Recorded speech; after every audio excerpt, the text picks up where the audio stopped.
periodismo tan incisivo como colonoscopía. Sin anestesia. Lo hacemos con humor tan descarado como un presidente. Acosador comprobado. Llantos y risas sacamos. Sin respuestas lo jalamos. La doble tracción, miércoles 4 p.m.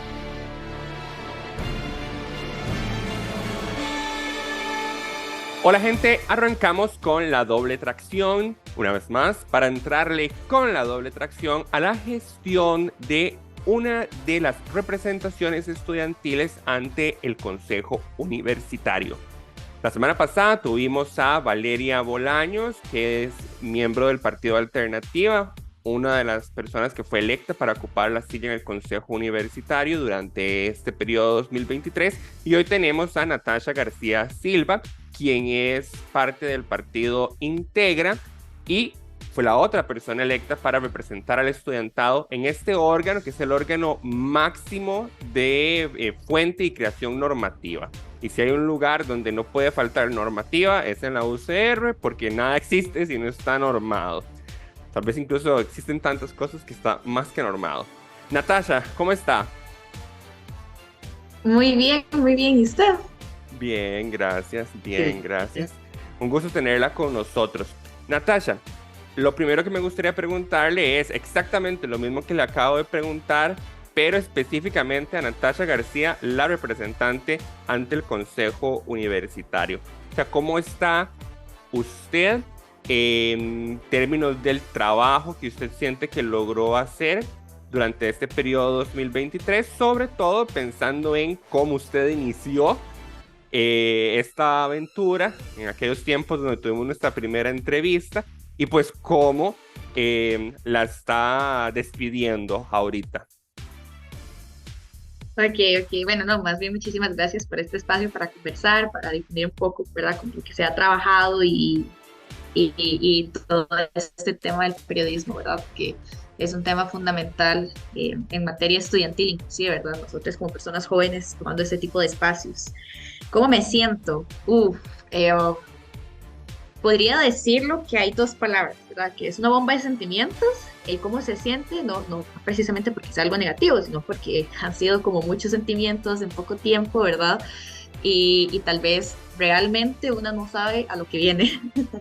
A una le pueden comentar qué es lo que va a pasar, qué es lo que, ¿verdad?, más o menos cómo es el órgano. Una puede leer la normativa y entender, ¿verdad?, más o menos qué es el Consejo Universitario, pero ya la experiencia, ¿verdad?, es otra perspectiva. Y también la otra palabra con la que me gustaría describirlo es también lo de la montaña rusa. Por lo menos para mí ha sido una montaña rusa en donde ha habido como momentos top de felicidad y otros momentos que uno dice, Dios mío, estoy cansada o estoy triste, me siento sola, ¿verdad? Porque ese trabajo, por lo menos desde mi posición, ha sido como muy solo, ¿verdad? El simple hecho de yo, Ian, contra todo lo demás, siendo solos dentro de una gestión que ha tenido sus retos, pero que tampoco ha sido tan fuera de lo normal ni tan violento como en algún momento tal vez cuando me dijeron, Natasha, solo usted quedó, todos los demás con los que usted trabajó, no, y ahí, ¿verdad? Fue como, un balde de agua fría con hielos intensos, así como está ahorita en Cartago. Entonces, sí, pero realmente yo sí me siento bastante feliz. Creo que sí es un proceso de bastante aprendizaje. Obviamente uno comete errores, pero creo que a partir de esos errores uno puede difundir más bien a las siguientes generaciones qué es lo que no se debe de hacer o cómo encaminarlos, ¿verdad? Porque tal vez un poco de ese sentimiento de soledad, de tristeza, esta montaña rusa ha sido por lo mismo de no saber a lo que iba, ¿verdad? Nada más saber, ok, el Consejo Universitario es la Asamblea Legislativa. Ok, esa parte lo entiendo bien. La Asamblea Legislativa hace normativa, ok, todo bien, pero lo que viene por detrás, o inclusive hasta cierto punto la persecución que a una le pueden hacer, ¿verdad? Por ser la parte contraria, eso como que a uno no se lo cuentan per se, o tal vez uno sí iba como con ese chip, pero no sabía cómo, no sabría cómo reaccionar hasta el momento que uno lo pasa, ¿verdad?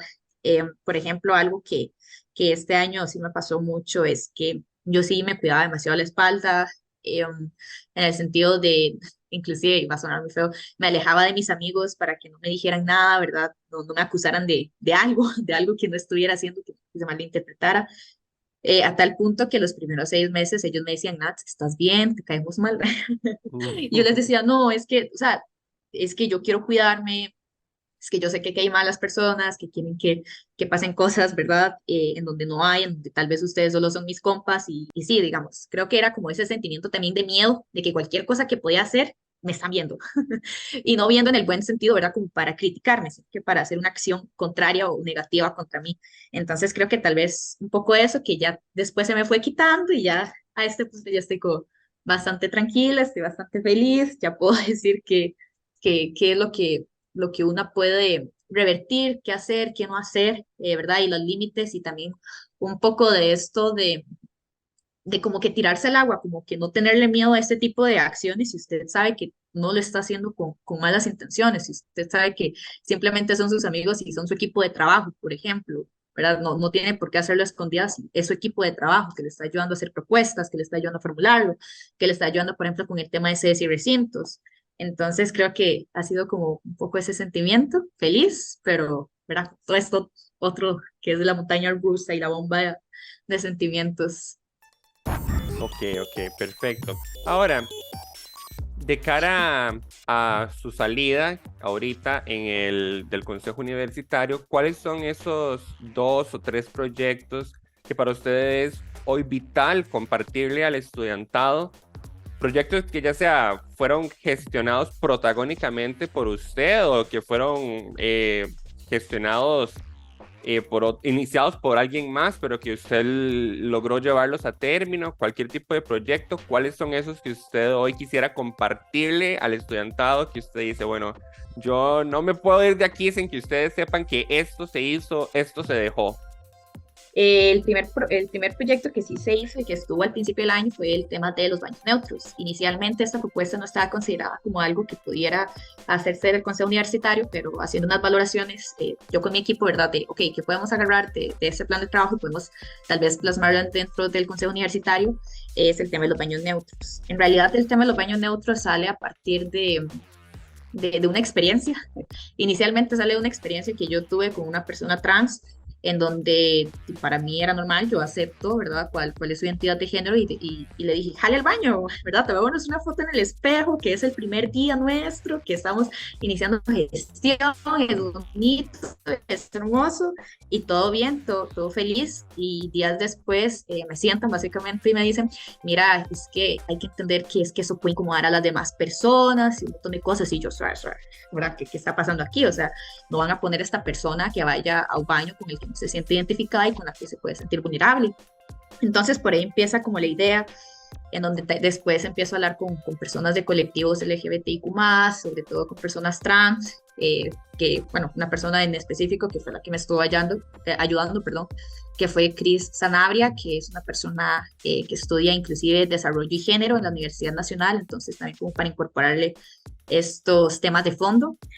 Y trabajamos lo que es la propuesta de baños neutros. Inicialmente, tal vez puedo destacar esta propuesta porque en un inicio, ¿verdad? Nuestra idea era, ¿verdad?, de hacer baterías de baños, o sea, que todo fuera lo más inclusivo posible, ¿verdad? Que es una idea obviamente utópica, ¿verdad?, hasta cierto punto, y que obviamente no todas las escuelas lo iban a adoptar, pero que, ¿verdad?, obviamente una se va a tirar porque esa es la semilla, entonces ese es el impulso, ¿verdad? Tal vez uno tira la barra muy alta, pero puede llegar a hacer algo. En cambio, si uno la tira por abajo, puede que no se logre hacer nada. En ese proceso, en donde vamos hablando de los baños neutros, a mí sí me gustó como incluir a otras personas miembros para que me apoyaran, ¿verdad? Ese tema de un poco de las negociaciones que hay dentro del CEU y demás. Y fue como, bajémoslo un poquito, pensémoslo mejor, planteémoslo distinto, ¿verdad? Entonces, toda esta idea inicial que era como, no digo que era radical, pero para vez para algunas personas sí era como radical. Entonces puede ser algo un poco más mesurado y que inclusive lo menciono porque es un tema que al parecer se ha vuelto como que trending topic ahí por Teletica y un sector conservador dentro de la universidad. Entonces, sí, esta propuesta de baños neutros lo que hace es de que los vayan a ser baños individualizados en donde la persona no se sienta, ¿verdad?, encasillada inclusive en solo género, en hombre, mujer o no binario, sino que pueda ir tranquilamente, donde no existan estas miradas de incomodidad, existan estas burlas que han habido inclusive dentro de un propio espacio que se supone que debería ser seguro para hacer las necesidades sanitarias normal. Y también que nació a partir de experiencias de personas, ¿verdad?, que estuvimos conversando, en donde simplemente ellas empezaban a tener problemas de salud porque tenían que aguantarse después de clases o de todas las clases para ir hasta su aparta e ir a un baño, o tenía que trasladarse a otros edificios que inclusive no estaban muy cerca para acceder a un tipo de estos baños, porque también las mismas personas del personal administrativo, bueno, no administrativos, sino que, ¿verdad?, del personal que está limpiando los baños y demás, les decía, sabe, pero usted está entrando aquí, usted no es de este género, ¿verdad?, viéndolo desde un punto de vista del binarismo. Entonces creo que por ahí nace la propuesta, y actualmente desde la rectoría, dentro de los acuerdos que se planteó era para que se considerara dentro de la infraestructura actual, donde podemos poner baños neutros, y dentro de la futura, ok, hay que incorporarlo. Entonces ya se trabajó por lo menos dentro de un oficio para que la OEPI haga las valoraciones de los edificios actuales, a ver en dónde se puede incorporar, y en los futuros que esto sea un criterio que se tome en cuenta, contemplando también las políticas universitarias del quinquenio. Esa es la primera propuesta. Y la segunda propuesta, que todavía no ha salido, espero que pueda salir la otra semana.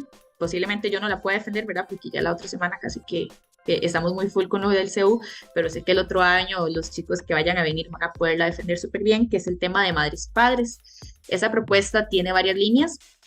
La primera línea es hacer una solicitud a la administración para que pueda hacer una valoración de lo que es la matrícula prioritaria, ¿verdad?, para que las personas, padres y madres, puedan acceder a la matrícula antes que las demás personas, y a partir de eso, ¿verdad?, según sus necesidades, ¿verdad?, según los horarios que también tienen que coordinar para las personas menores de edad, menores de 12 años, si no me equivoco, que es lo que está establecido dentro de la ley, menores de 12 o 14 años que está establecido en la ley, que no pueden estar solos y solas dentro de sus casas porque puede ser demandas y demás, que puedan acomodar sus horarios también con las labores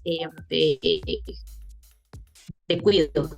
Entonces también esto lo que ayuda es el hecho de que las casas infantiles actualmente, si bien es cierto, cumplen hasta el 100% de los cupos, ¿verdad? No sé, las 100 personas que solicitan el servicio, las 100 personas lo obtienen.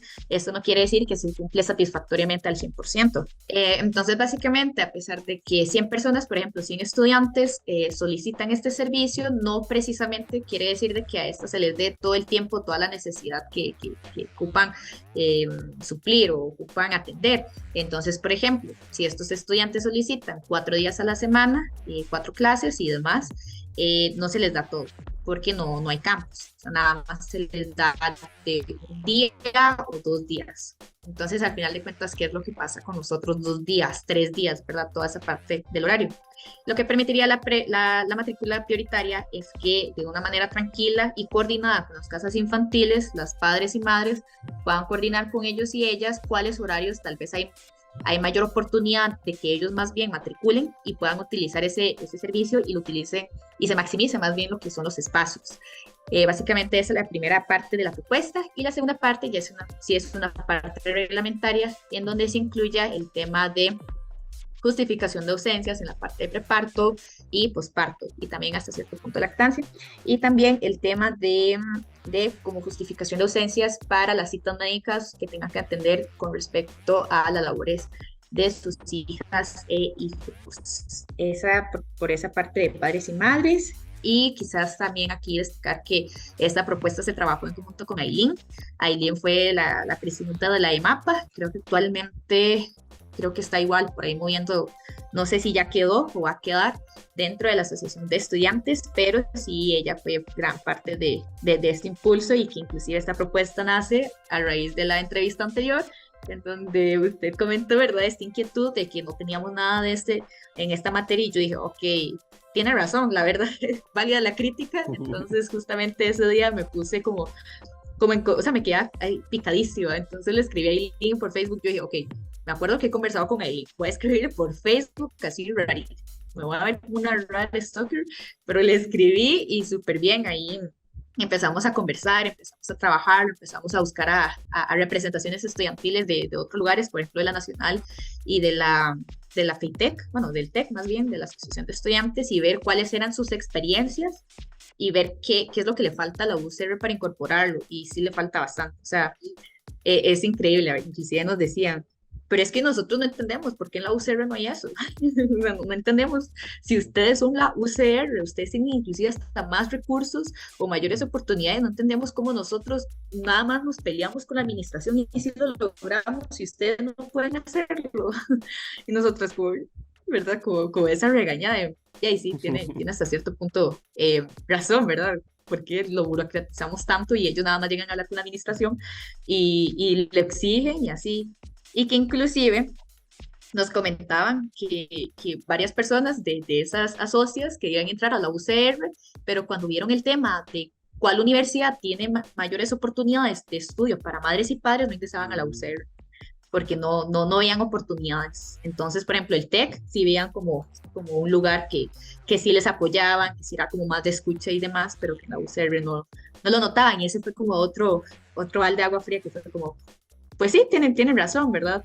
Y Kaylin comentaba a ti, sí, es que inclusive en pandemia ayudó bastante porque era virtual, pero ¿qué pasa cuando ya no sea virtual? Entonces, por ahí van esas dos propuestas esenciales. Y tal vez lo tercero que me gustaría destacar y creo que tal vez sirve como experiencia para otras próximas gestiones, no solamente las siguientes, sino que más adelante si son personas que quieren escuchar las entrevistas pasadas de las voces, de las voces viejas, es el hecho de reunirse con las asocias, pero en un espacio de escucha activa. Creo que eso sí fue algo que yo sí incorporé bastante y a partir de eso tomar acciones, ¿verdad? Porque una cosa es tal vez lo que nosotros como partido proponemos, ¿verdad? Dentro de las mismas personas que están en el partido, que tal vez pertenecen a las sedes, a ciertas carreras y demás, y otra cosa es ya sentarnos con las representaciones estudiantiles y escuchar qué es lo que necesitan con urgencia, ¿verdad? Son las caras, al final de cuentas, con la administración, qué es lo que ocupamos de emergencia y entre esas, dentro de una de esas, que es un tema primordial, nos dimos cuenta por la parte de agronomía. A partir de la parte de agronomía, sí nos dimos cuenta que el sistema de becas necesita una reforma y no el típico necesitamos aumentar las becas, ¿verdad? Sino que una reforma un poco más clara en el sentido de que actualmente el sistema de becas es igualitario. ¿Eso qué quiere decir? Usted estudia, qué sé yo, odontología, que es una carrera carísima, o estudia agronomía o turismo ecológico, y yo estudio conta y nos van a dar el mismo monto de gastos de carrera, porque estamos en un sistema igualitario sin contemplar que yo simplemente voy a estar sentada en mi compu utilizando Excel, que lo único que necesito es una licencia Office, que ya de por sí todo el mundo la tiene, una buena teoría, por ser de la UCR, pero, ¿verdad? No contemplan que, por ejemplo, en turismo ecológico hacen giras cada mes o las personas de agro que tienen que estar yendo a las fincas experimentales, que tienen que comprar sus propios materiales y demás, en odontología, que también es carísimo. Entonces, ahí es cuando vemos el sistema bastante desequilibrado y en donde o hay que pensar qué se hace con eso de gastos de carrera sin afectar obviamente a la población actual que lo recibe, sino que más bien a estas personas que gastan más, darles más, o ver si tiene que ponerse otro rubro para estos gastos de carrera que ya sí son como de un monto, de montos superiores, porque si no, al final de cuentas, al tenerlo igualitario, y pues la balanza se voltea, de verdad, ya no sería un sistema equitativo y ante igual de condiciones no estaríamos y el estudiantado también estarían en un sistema de exclusión de la educación. Entonces, ese sí es un tema que hasta ahorita como que lo estamos como dando forma y el otro año esperamos poder llegar, plantear una propuesta ya muy formal, porque sí se ha estado trabajando por lo menos como voces, ¿verdad? Como comentarios dentro de la Comisión de Asuntos Estudiantiles, pero ya concretamente una propuesta, creo que este año sí lo pensé y se lo voy a pasar a los siguientes chicos para que lo puedan trabajar con mayor profundidad. Ok, ahora, la otra cara de la moneda. ¿Cuáles fueron algunos proyectos o ideas o iniciativas que usted tenía pero que toparon con obstáculos. Valeria, la otra representante entre el Consejo Universitario por el estudiantado, nos comentaba que ella topó con dos obstáculos generales. Uno, viabilidad política, donde hubo ciertas ideas que ella sondeó y nadie tenía interés o se inclinaba por hacer algo así.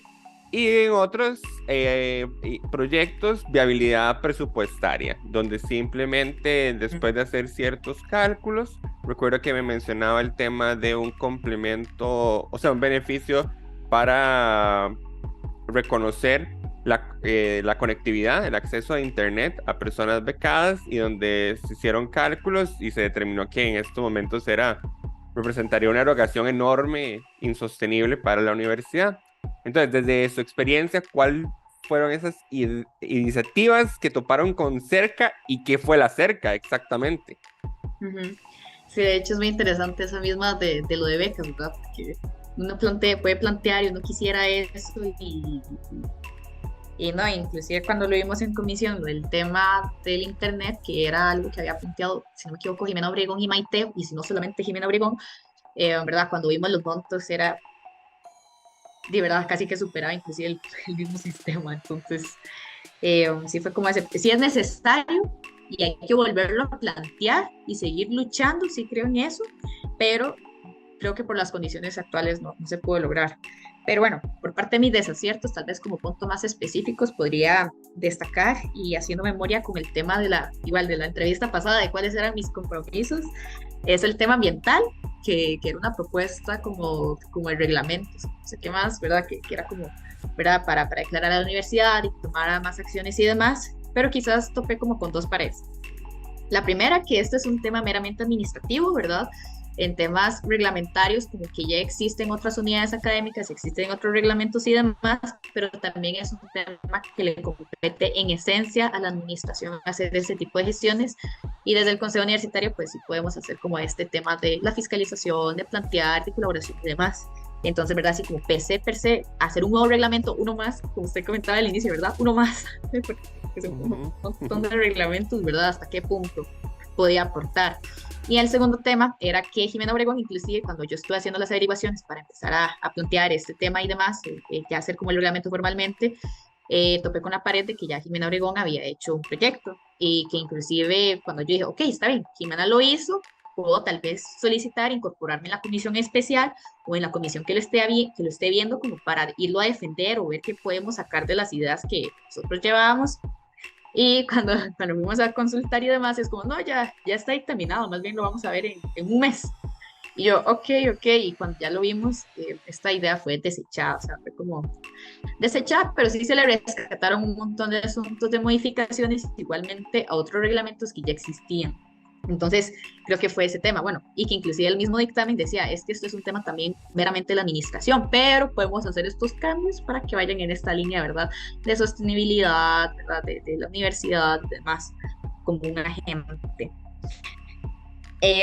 de cambio, perdón.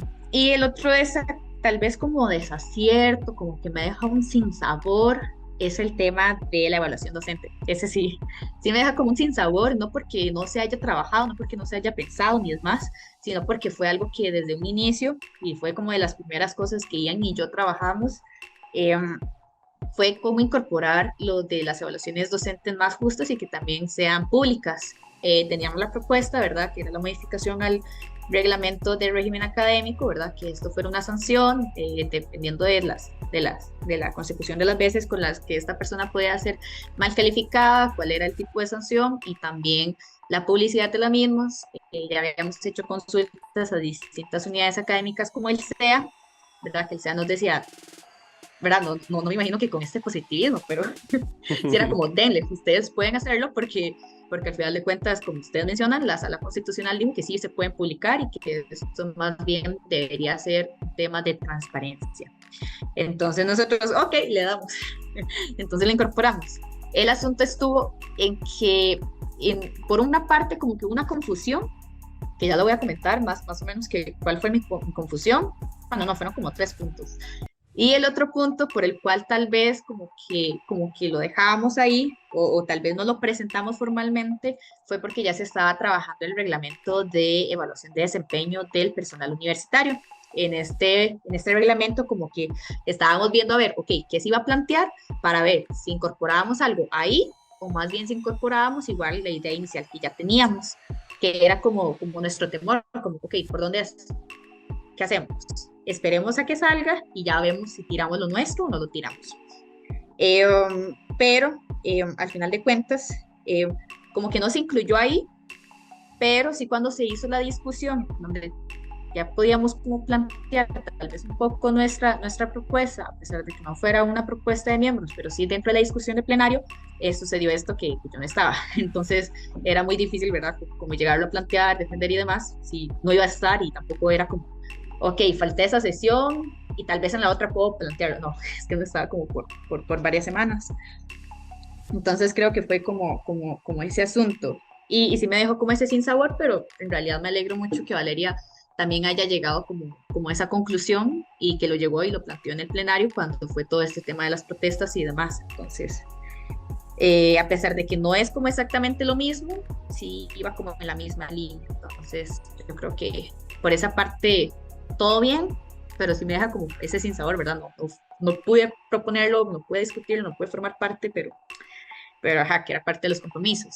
Y el tema de la confusión fue que me acuerdo que como que al inicio de año, no sé, abril más o menos por ahí, en mayo, yo hablé con uno de los miembros de la comisión especial que estaba llevando eso. Era una comisión especial que estaba dentro de una comisión en la que Vale y yo no pertenecemos. No pertenecemos porque ahí solamente pertenecen los miembros académicos, que es la comisión de coordinadores permanentes. Entonces, Vale y yo solo podíamos asistir cuando nos llamaban así como ampliadas o demás, ¿verdad? Como miembros sí podemos asistir a las discusiones y demás, pero no precisamente, ¿verdad? Contamos con voto. Entonces, sí, ¿verdad? Yo hablé con una de las personas y les dije, ay, cuando traten estos temas, me avisan, ¿verdad? Y me invitan. Y la señora, ok, sí, claro, todo bien. Pero yo no me imaginé que cuando yo le mencioné eso, era que me metió en la comisión especial. Entonces yo sí me quedé extrañada porque fue como hasta un mes, 2 meses después, que cuando ya se dictaminó fue como, bueno, muchísimas gracias a Natasha, que fue parte de la comisión, y yo estaba en mi casa, porque eso fue con lo de la sanción, yo estaba como así, que yo era parte de la comisión, entonces ya después ahí ya se fue como, ok, fue una confusión mía, una confusión de comunicación, ¿verdad? Y ya después, ya sí, como que me metí en todas, porque yo dije, ok, suave, es parte de la comisión, entonces puedo opinar, puedo hacer esto y demás, pero la confusión era por eso. Yo podía ser parte de esa comisión a pesar de que no soy parte de la comisión, ¿verdad? Entonces fue como, ahí me explotó la cabeza, pero al parecer sí. Ok. Ahora, sobre ese tema de la evaluación docente que usted comentó, me gustaría contextualizarle a quienes nos escuchan porque hay mucha tela que cortar en distintas aristas y no necesariamente saben exactamente a qué se está refiriendo usted. O sea, este año entró en discusión y entró a regir la evaluación de desempeño docente, que es una obligación por ley, una nueva ley que la UCR tiene que cumplir, donde su pago a el personal administrativo y docente, y por ende la anualidad, está sujeta a su desempeño. Entonces tenían que evaluarles para pagarles. Entonces ahí hubo una carrera que la universidad tenía que hacer para lograr definir cuál iba a ser esa evaluación y por ende cómo se les iba a poder pagar.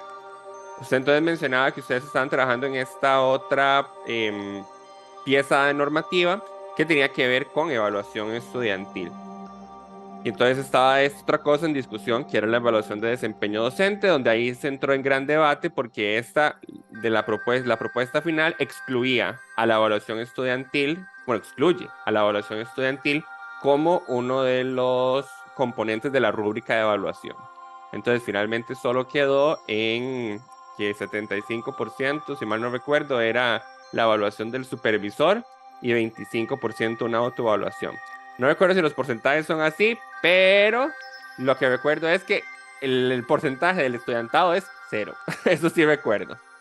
El esto lo comentamos con la otra representante estudiantil ante el Consejo Universitario, Valeria Bolaños, la semana pasada, y Valeria nos comentaba de que, bueno, en la discusión final se logró aprobar algunas cosas que ella veía con buenos ojos, como el hecho de que ahora después de 3 años de una evaluación menor a 70, que eso se configuraba en una falta grave. Yo quisiera preguntarle a usted hasta dónde eso es suficiente, porque yo lo que le comentaba a Valeria era que, de ahí, que si yo entro en mi primer año a la U y evalúo mal a un docente, menos de 70, es hasta 3 años después que sí lo evalúan consecutivamente menor a 70 durante 3 años que se configura una falta grave para esta persona. Entonces realmente yo me puedo graduar y nunca vi, ni podría haber efectos de la evaluación docente en mi experiencia educativa. Bueno, y otra cosa que ahorita al final del programa podemos explicar un poco es que usted mencionó que durante esta discusión usted no podía participar porque no estaba, porque la habían suspendido. Entonces, eso es para que la gente sepa cómo es que, por qué no estaba. Pero ahora después podemos entrar un poco en materia de hablar de la suspensión. Entonces, cuénteme, ¿hasta dónde usted considera que sí es suficiente ese destino final que tuvo la evaluación estudiantil? O si queda por hacer en esa materia. Sí, en realidad, y parte de mi preocupación de incluirlo, lo de la evaluación estudiantil, y fue más que todo porque empecé yo un curso de Derecho Laboral, es el tema, ¿verdad?, de los derechos laborales de las personas funcionarias, que si bien es cierto que sí, el profesor es pésimo, ya se sabe que es pésimo y demás, pero hasta cierto punto, ¿verdad?, también tiene un código de trabajo que es como, ¿verdad?, es el escudo, ¿verdad?, que él tiene dentro de sus derechos, ¿verdad?, y cómo más bien esta persona podría mejorar. Creo que ese es un punto de vista como que se ha tratado de ver, ¿verdad?, de ver de que sea tan punitivo, sino que más bien sea de mejora. El tema con la evaluación estudiantil es que no se puede incorporar por ese tema de que no puede existir una apelación, ¿verdad? Entonces, ¿qué pasa? Si lo involucrábamos, y si involucrábamos inclusive una parte de un porcentaje, ok, este profesor lo reclama y el superior jerárquico dice, ya, y si usted tiene razón, se lo vuelan, pero el estudiantado, como sabes, o sea, no va a poder defender, ¿verdad?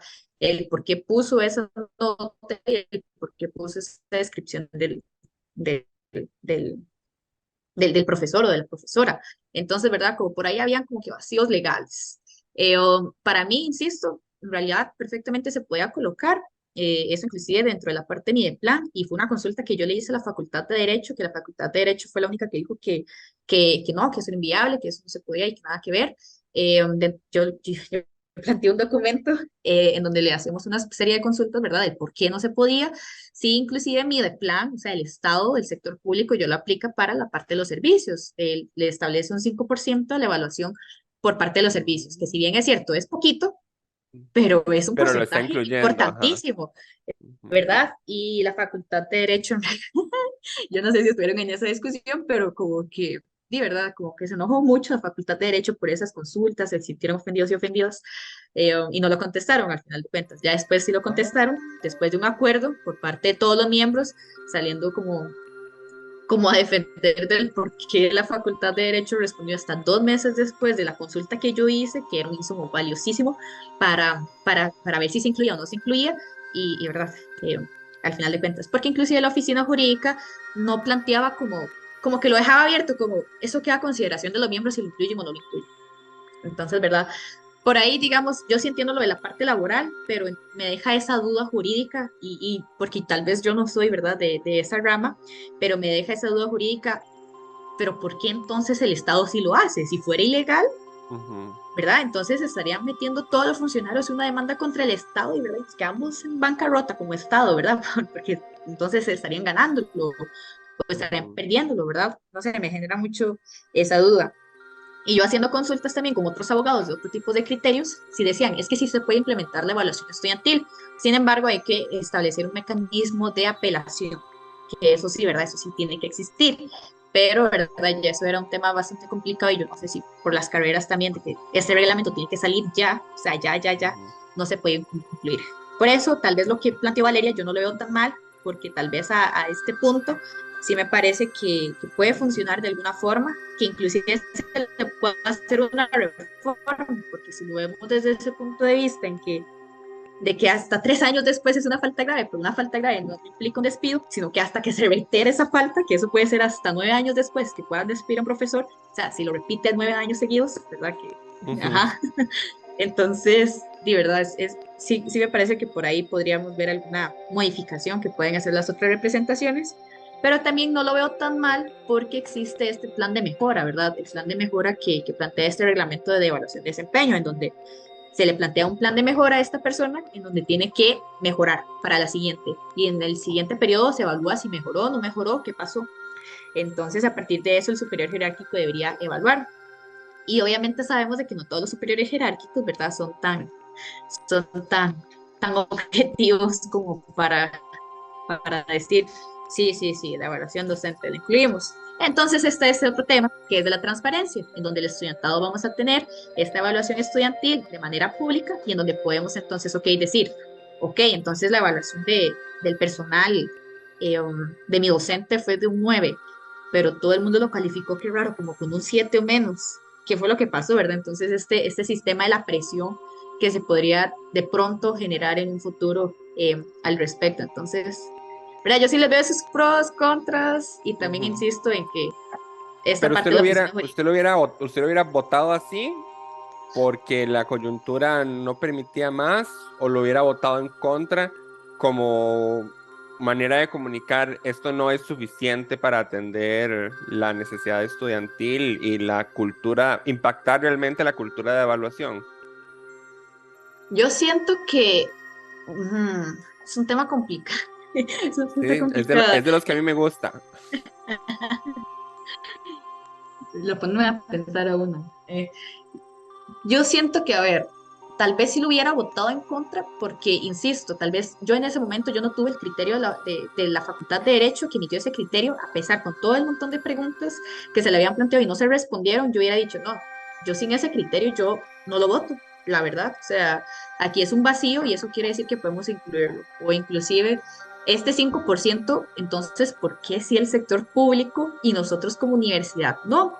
Pero entiendo que tal vez, ¿verdad? En el momento ya estar ahí metidos en el momento, ¿verdad? O dependiendo de la viabilidad política, porque también la otra opción era que los miembros decían, y no, y que las dos chicas, ¿verdad? Lo votan en contra y nosotros igual el acuerdo va a pasar. Entonces, esa era otra opción y que no nos hubieran votado. Entonces, este otro avance que Valeria sí planteó sobre lo de la reforma en este otro reglamento y la publicidad de las evaluaciones docentes. Entonces, sí era como un panorama complicado en ese sentido, porque perfectamente los miembros podían decir, no, las chicas están en contra, no le votamos nada, no hacemos nada y nosotros lo seguimos pasando. Al final de cuentas, tenemos 10 votos. Entonces, ¿verdad? También está como ese otro panorama, hasta qué punto, ¿verdad? Si nosotras seguíamos un poco, podían incluir esto otro y ya después seguir reformando en el futuro. Entonces, creo que también está ese panorama complejo. Y también de que Valeria estaba sola, ¿verdad? Yo en los zapatos de Valeria, ¿verdad? Estaba sola. ¿Con quién se podía como respaldar? No sé, siento yo, no sé si ella lo sintió así, pero por lo menos si a mí me hubiera pasado así, sí hubiera sido como más complejo la situación o la decisión. Ok. Ahora, repasemos un poco las otras propuestas que estaban en el plan de gobierno bajo el cual usted fue electa. Una de esas propuestas se llamaba No Más Rezago, donde buscaban ayudar a evitar el rezago estudiantil a través de una reasignación de horas estudiante, horas asistente a los CASE. ¿Qué pasó con eso? Bueno, tal vez no solamente con esas, sino que en general con las propuestas del CEU, digamos, las que no se plantearon al principio del año, Ian y yo nos sentamos y dijimos, ok, el legítimo, ¿y ahora qué? ¿Verdad? En los peces del Nemo. ¿Y ahora qué? ¿Cuáles sí, cuáles no? Entonces nos sentamos y empezamos a hacer como una ruta estratégica para ver cuáles eran viables, cuáles no, y la mayoría no eran viables. Pero entonces sí fue como muy complejo. El tema de los CASES, en ese sentido, como que sí empezamos a tantear y darle vueltas por una reforma más bien a los CASES, ¿verdad? De que los CASES no sean por áreas, sino que sean a nivel, un CASE universitario, un CASE en donde las personas puedan acceder, en donde los psicólogos están y demás. Pero como que sí habían como que sentimientos encontrados por parte o una cierta resistencia a que eso suceda, ¿verdad? Porque sí es un cambio profundo, puesto que desde los 80s así fue como se creó, entonces hacer este cambio como que sí puede, como que sí genera cierta resistencia, a pesar de que hicimos un oficio consultándole a la oficina de orientación que tanta viabilidad le veía, ¿verdad? Inclusive nos planteaban pros y contras, habían más contras que pros, eso es muy irónico, ¿verdad? Y entre uno de esos contras era, ¿verdad?, de que tal vez, qué sé yo, en el caso de la agronomía, la psicóloga se incapacita, entonces no hay nadie que la supla, no hay nadie que esté ahí, digamos, para atender esos casos. Entonces, en cambio, si se hiciera un caso general, habría otra psicóloga que podría atender esos casos o que podría estar pendiente, ¿verdad? Hacer esas eh, distribución de cargas, que inclusive sabemos que tal vez hay unos casos, todos están cargadísimos, pero hay unos aún más cargados que otros. Entonces, ¿verdad? Como que sí nos gustó la idea, pero inclusive no hay como que mucho, ay, viabilidad política es la palabra, ¿verdad? En ese sentido, porque también algo que nos planteaban profes era que de ahí no son los mismos problemas lo que sufren, por ejemplo, las personas de ingeniería que las personas de ciencias sociales o que las personas de artes y letras, ¿verdad? ¿Cuál es el estrés? Entonces los psicólogos y las psicólogas ya estaban especializadas en ese tipo de problemas y ya sabían cómo abordarlos, cómo asistir a las unidades académicas y demás. Y en cambio, si lo hacemos general, tal vez se podía perder ese otro sentido. Eso por Ok. esa parte en específico. Otra propuesta era un trato digno al estudiantado, donde ustedes planteaban una reforma para proteger al estudiante de maltrato verbal o físico. Recuerdo que yo les había mencionado en la entrevista primera que tuvimos que eso ya existía en el sentido de que habían otros reglamentos que cubrían esa materia. Entonces asumiría que esa propuesta pues no se hizo nada al respecto. Sí, con respecto a ese, sí, totalmente. O sea, fue como que después de la entrevista, como que dijimos, ok, analicemos otra vez la viabilidad de esta propuesta, que era un reglamento del trato digno, y que inclusive otras representaciones, como que igual, como que estaban con la pelota, pero no la habían pateado. Per se no lo habían Mm. pateado, no habían hecho nada. Entonces hicimos como ese análisis y fue como, no es que ya todo está, ¿verdad? Ya está el reglamento de discriminación, está el reglamento de contra el hostigamiento, ¿verdad? Ya existe bastantes reglamentos que más bien lo que se puede hacer son reformar esos, ver qué es lo que hacía falta, pero ajá. E inclusive también como lo que dijimos, tal vez un reglamento de ética, tal vez, ¿verdad? Del personal docente, pero ya era un tema que ya se estaba trabajando. Ya lo estaba trabajando la Comisión de Coordinadores Permanentes, porque no existía un reglamento de ética, irónicamente. No existía, pero ya existe, ya se aprobó en el Consejo Universitario. Entonces, eso fue como la verdad, o sea, como que ya era algo que ya se estaba trabajando y ya existe. Entonces, Después tenían no le una tanto. que decía una nueva mirada a la realidad académica, mantener cursos virtuales para personas que cursen tercer o cuarto año de carrera universitaria. Sobre esa propuesta, como que, como que creímos que podía ser más que todo algo administrativo, o sea, como algo que se puede abordar con la Vicerrectoría de Docencia, ¿verdad? Por medio de lineamientos y demás. Entonces, como que no le dimos tanta prioridad, a pesar de que sí consideramos de que es un tema importantísimo, pero que hasta cierto punto, ¿verdad? Se nos podía salir de nuestras manos porque era casi que ir a negociar con Vicerrectoría de Docencia como para que dentro de los lineamientos a las unidades académicas les exigieran un cierto porcentaje, por ejemplo, de que sus cursos sean tal, ¿verdad? O, por ejemplo, si tal curso tiene dos grupos, que uno sea presencial y otro sea virtual, o que los horarios sean distintos. Entonces sí creo que fue como por ahí, como que Ujú. no, no sé, no creímos como que era per se del CEU y que inclusive se podía abordar, pero como directorio, pero también tampoco teníamos como ese apoyo, ¿verdad? Por parte del directorio.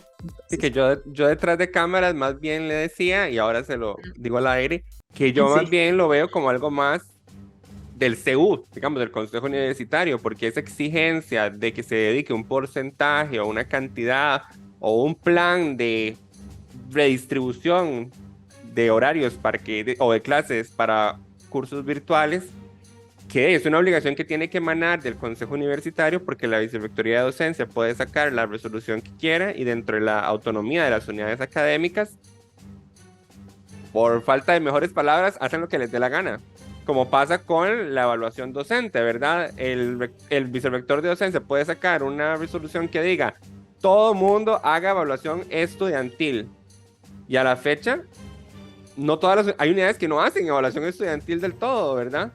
Entonces, por eso pareciera que es algo más que tendría que emanar del Consejo Universitario. Las otras propuestas que tenían que ver con salud mental. Ustedes hablaban, por ejemplo, mejorar la distribución y mayor cobertura de los CASES. Y ahí yo lo que recuerdo que les comentaba en la primera entrevista era, bueno, de dónde se saca el dinero para ampliar la cobertura de los CASES en esta coyuntura, ¿verdad? Y ustedes también mencionaban el tema del indicador social para la asignación de becas. ¿Qué pasó con esas otras propuestas? Con el tema, bueno, creo que ahí también hay otro tema. Ok, el tema es de los casos, bueno, igual relacionado como igual como con lo que comentaba inicialmente, pero también ese tema de los casos, creo que el problema, y que es el problema que inclusive existe en sedes y recintos, que es el más grave y aquí una población que hay que atender urgentemente, es el tema de las plazas, ¿verdad? Que no se pueden asignar más plazas. Entonces estamos atados de manos con esa limitación que ¿verdad? Limita en total. O sea, la universidad puede tener el dinero, pero no puede asignarlo por esa misma limitación de las leyes. Entonces creo que por esa parte sí fue como, ok, ¿qué podemos plantear? Y que inclusive actualmente la Vicerrectoría Estudiantil, que es algo que sí nos ha estado comunicando a la Federación de Estudiantes, es el tema de un plan nuevo para la atención de la salud mental de las personas, ¿sí? Que se va a empezar a aplicar el siguiente año en el segundo semestre, para que le dé seguimiento, que es un nuevo plan, ¿verdad? De cómo atender, cómo abarcar a mayor población, ¿verdad? Empezar a repensar la salud mental de una forma distinta. No solamente como atención individualizada, sino que más bien la atención temprana para evitar estas lesiones que pueden suceder más adelante. Entonces creo que es un plan que me parece muy interesante y que inclusive como Federación de Estudiantes, como asociaciones estudiantiles, pues tenemos que estar como muy encima de eso y poder darle todo el apoyo necesario que incluye, y que inclusive yo sé que los chicos Samu y Noé tienen una propuesta, Samu, Noé y Tina, yo creo que también es parte del directorio, que tienen una propuesta de empezar a negociar con las unidades académicas para empezar a abordar el tema de la salud mental como algo integral, que creo que es algo fundamental, y que escuchando a la directora de la OBS, concuerdo totalmente con ella, y es que la salud mental no es simplemente ir a una cita psicológica, sino que es algo más integral. O sea, las unidades no es una responsabilidad solamente de la OBS, sino que es una responsabilidad inclusive de los profesores y las unidades académicas, en donde se tiene que incluir esto de las habilidades para la vida dentro de sus planes curriculares, que es algo, ¿verdad?, que cada vez vamos avanzando y que deberíamos de empezar a implementarlo, y que actualmente, por ejemplo, la unidad de química, la escuela de química ya lo implementó y han visto resultados increíbles, y que creo que es algo por lo que deberíamos ir aspirando, y que como movimiento estudiantil también deberíamos irlo exigiendo dentro de nuestros planes. Entonces eso por parte del CASE.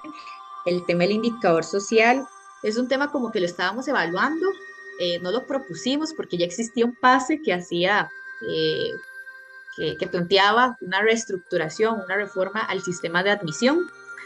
El indicador social, ¿verdad?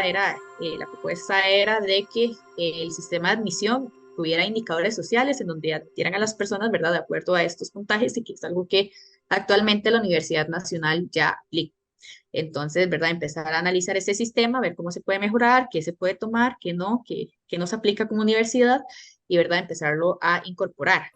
Dándonos cuenta de esto, sabemos de que como universidad no tenemos datos de quiénes están sentados en las aulas. Sabemos que hay hombres y mujeres, ¿verdad? Sabemos eso. Sabemos que hay personas de tal y tal edad, ¿verdad? Sabemos tal vez más o menos cuántos años duran en graduarse, pero no sabemos realmente, por ejemplo, cuántas de esas personas se identifican, ¿verdad? Como de la población indígena, cuántos son afrodescendientes, cuántos son afrocostarricenses, ¿verdad? O estos otros indicadores que se pueden ir incluyendo y que inclusive podemos ver que la balanza también va muy distinta, ¿verdad? Y qué está pasando con esa inclusión o ese ascensor social. Ese tema es un tema que el otro año los chicos van a poder ver y defender dentro de la Comisión de Asuntos Estudiantiles. Ya no es algo que tengan que plantear, ¿verdad? Como una propuesta de miembros, pero sí defender dentro de la comisión, porque esta discusión se acaba de iniciar apenas, pero ya Vale y yo nos vamos, Ujú. pero ya el otro año ya sí es algo que se va a plantear y que sería bueno que ellos lo puedan defender y que lo puedan plantear, estudiar y demás, y que inclusive como que tiene muy buenos ojos. Y el tema de los cupos, creo que era Ujú. el otro era el tema de los cupos. Este tema de los cupos, la Vicerrectoría de Vida Estudiantil sacó un informe sobre qué es lo que estaba pasando con los cupos, ¿verdad? Ok, sabemos de que había un montón, miles de cupos que se estaban, perdón por la expresión, yo, ¿verdad? Pero yo creo que tal vez es como lo que calza mejor porque que se estaban desperdiciando y que no se podían reasignar a otras personas. Lo que nos dimos cuenta, y que va por eso con este mismo tema también del sistema de admisión, cómo se puede reformar, es que la preocupación estaba en que estos cupos no fueran para personas en condiciones vulnerables o así, o que fueran personas que no estaban accediendo tal vez por la universidad, ¿verdad? Tal vez porque no tenían buenas becas o, ¿verdad? Ese tipo de factores. ¿A quienes estamos excluyendo que no están accediendo a la universidad? Ingresan, pero no consolidan matrícula. Y dándonos cuenta de esto, en realidad creo que sí es un sistema como bastante estructural, en donde ya es un tema no solamente como, ok, nada más implementemos otra, no sé, listas de espera, sino que ya es un tema estructural en donde las personas simplemente se van a otras universidades, inclusive prefieren universidades porque la Vive entrevistó a estas personas que no consolidaron matrícula, sigan a universidades privadas, porque terminaban más rápido, porque les daban una oferta más interesante y demás. Entonces creo que era por la misma voluntad de las personas. Y que nos comentaban que a pesar de que si hiciera este otro sistema de reasignar los cupos, no garantizaba también que las personas se quitaran. Yo sí considero que, ¿verdad? Se puede disminuir esas listas, pero ajá. Entonces creo que es un tema que también se va a poder defender el otro año en asuntos estudiantiles, ver estas opciones o inclusive trabajar con la Vive desde el directorio para ver dentro de esa comisión qué se puede plantear, ¿verdad? Porque Ujú. cuando cambiamos la Universidad de Costa Rica es cambiar casi que el sistema social, ¿verdad? Cómo nos concebimos, cómo, cómo va a ser ese ascensor social. Entonces creo que es una discusión bastante interesante que va a estar el otro año y a la luz del Congreso Universitario. Ok. Ahora, la mayoría de las propuestas con base en esta conversación no se lograron materializar como Ujú. tales. Em, Algunas por tiempo, pero hay una mayoría que de cierta manera como que nacieron muertas en el sentido de que ustedes o rápidamente se dieron cuenta de que ya existía algo o había propuesto algo que atendía a eso, o pues que simplemente eso no era viable o no era, digamos, competencia del Consejo Universitario. Yo quisiera preguntarle ahora de cara a las nuevas representaciones estudiantiles, que en esta ocasión ambas sillas fueron electas para miembros del partido Integra, que es el partido al que usted pertenece. O sea, se invirtió por completo la realidad, ¿verdad? Porque usted entró en un contexto donde usted era la única en todo el engranaje de órganos federativos así de este nivel, digamos, que no era del partido alternativo, el partido que hasta ahora estaba en gobierno, y ahora más bien estas representaciones estudiantiles van a estar en un contexto donde el directorio es del partido Integra, etc. Ella y él van a estar juntos, y no van a estar como en medio de la soledad, por así decirlo. Entonces la pregunta es, ¿qué están haciendo ustedes para lograr que este conocimiento y este aprendizaje y estas consecuencias de la inocencia o de pues no saber, era la primera vez, usted fue la primera persona del partido que llega a uno de estos puestos fuera del directorio o en el consejo universitario? Entonces, ¿qué están haciendo para que las representaciones estudiantiles que ahora van a asumir y además asumen en un contexto mucho más potable, pues puedan aprovechar y no incurran en estos mismos errores, y que ojalá entonces en un año cuando les entreviste no tenga que decirles, pero es que, ¿por qué se fueron a hacer eso si Valeria sabía, si Natasha sabía que eso, o sea, Natasha ya sabía que eso era más competencia de aquí que de allá, o ella sabía que esto aquí? Entonces, ¿qué están haciendo para comunicar esa parte y que haya herencia de conocimiento? Sí, bueno, después de que ellos y ellas ganaron, una semana después, días después, nos pusimos en contacto. Yo me puse a disposición de ellos y ellas para que, ¿verdad? Para empezar a hacer este traslado de conocimientos que yo sí creo necesario. Que no les pase lo mismo que a mí, o sea, yo sí, definitivamente no quiero que a alguien más le pase lo mismo que a mí, de entrar así en cero, en nada, sin saber, ¿verdad? O sea, fuera de base, y me parece que es un espacio valiosísimo en donde una puede compartir todos estos conocimientos y que el golpe sea más leve, y si se llevan golpes que sean distintos, ¿verdad? Que sean para seguir mejorando todo este bagaje de crecimiento personal que uno ha tenido. Yo sí he estado en conversación como con ellos, nos hemos reunido, nos hemos sentado. Bueno, ellos me han sentado, me han dicho, bueno, Nati, aquí te tenemos estas propuestas, ayúdanos, cuáles sí, cuáles no, cuál es la ruta más o menos por las que podemos ir. Ya hicimos una primera sesión, entonces ahí vimos unas cuantas y yo les dije, vea, esa no, esa definitivamente no se quemen el coco, o sea, no, por esto, esto y esto. Y en otras yo sí les decía, esa podemos verla, esa se puede hacer más o menos por aquí, pero sepan que también es con el directorio. U otras que es como, denle viaje, podemos hacerla así, así, así y listo, ¿verdad?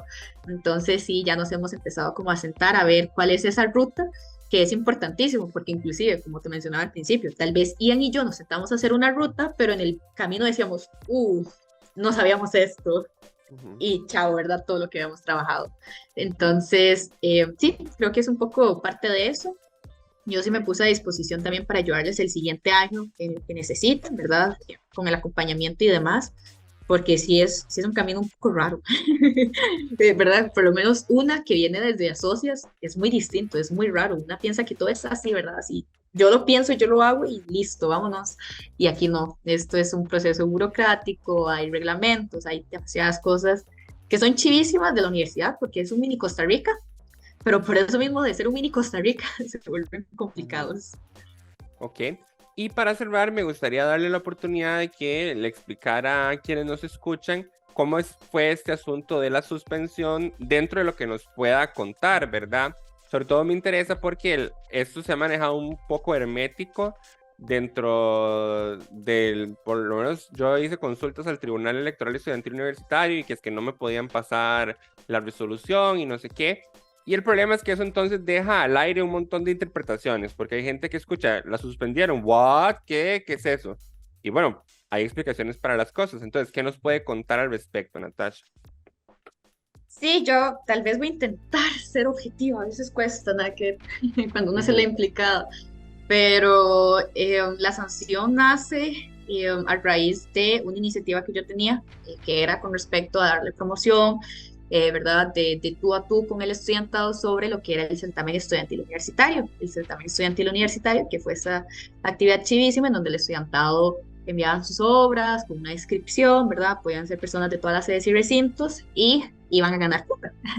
Iban a tener una remuneración a partir, ¿verdad? De eso es los premios. Y además de todo el reconocimiento, que las obras se quedaban en la U y hacían giras y todas esas cosas.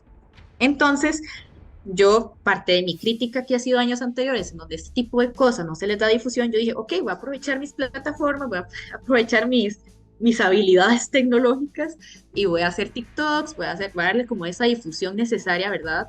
Porque el Consejo Universitario, si ustedes ven las redes sociales, es nada más Facebook. Y Facebook, ¿verdad? Que para nuestra generación es como que ya no. Y así como que una imagen no. Entonces ya se ocupan como videos, cosas interactivas. Aprovechando que yo tenía una plataforma de TikTok de aproximadamente, en ese entonces eran más, antes de que me diera una lesión emocional después de esa situación, tenía más de 2.000 seguidores, más de 2.300 seguidores. Entonces, si bien es cierto, tampoco es como que, pucha, qué influencer, pero sí tenía un cierto alcance a esta población meta de estudiantes o personas de primer ingreso que estaban iniciando en la universidad.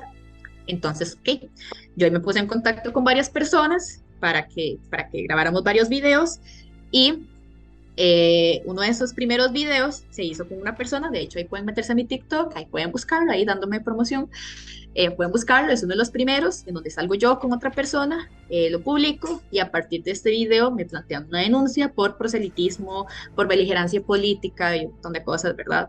Como una falta grave. Grave, grave, grave. Entonces me pusieron casi que la sanción máxima, porque en este video en donde estábamos promocionando el certamen estudiantil, al parecer es, yo insisto, a mí no me parece que es así, pero ni por la forma ni por el fondo, pero al parecer era proselitismo porque esa persona semanas después se tiró para un puesto en una asociación de estudiantes. Entonces, ¿verdad? Por ahí lo vieron, ¿verdad? Como si la persona no fuera parte de la comunidad universitaria. Entonces, ahí pueden buscar el video. Si tienen las dudas, si quieren ir a verlo con sus propios ojos, ¿cuál es este video? Salgo yo con alguien más. Y sí, creo que es eso. Perfecto. Y tal vez el tema. Ajá. Sí, no, está bien. Okay. No, bueno, no, perfecto. Entonces ahí las personas que quieran ser juezas, por así decirlo, y sacar sus propias conclusiones, que busquen el video a ver hasta dónde están de acuerdo o no con la resolución del Tribunal Electoral Estudiantil Universitario, de si eso era o no alguna de estas acusaciones de la denuncia. Como contexto también, Natasha no puede como ahondar mucho en el tema porque lo elevó judicialmente también. Entonces, más bien se la jugó muy vikingamente o amazonamente, describiendo como básicamente los hechos que pasaron para que aquí ustedes puedan sacar sus conclusiones, ojalá viendo el video.